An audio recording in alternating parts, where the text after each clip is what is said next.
Hello दोस्तों, राधे राधे, जय श्री कृष्णा। दोस्तों, आज हम आप लोगों के लिए एक न्यू कजरी गीत लेकर आए हैं जिसमें बहुत सारा दर्द छिपा है।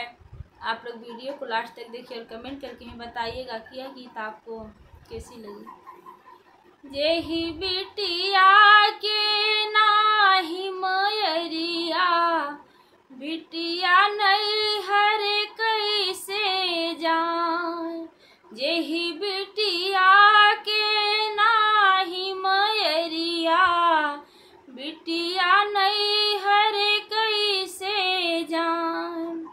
चाचा चाची जी के कवन भरोसवा, चाची मुँह से बोलैना। लड़ी के कहे नाइहा दीदी, तोहरी इहाँ जरूरत ना। लड़ी के कहीं नाइहा दीदी, तोहरी इहाँ जरूरत ना।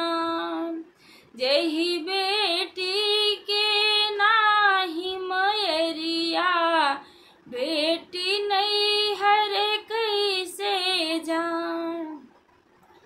भैया के मोरे कवन भरोसवा, भाभी घर बैठे है ना। भैया के जनमल कही भतीजवा, बुआ कही आ जई है ना।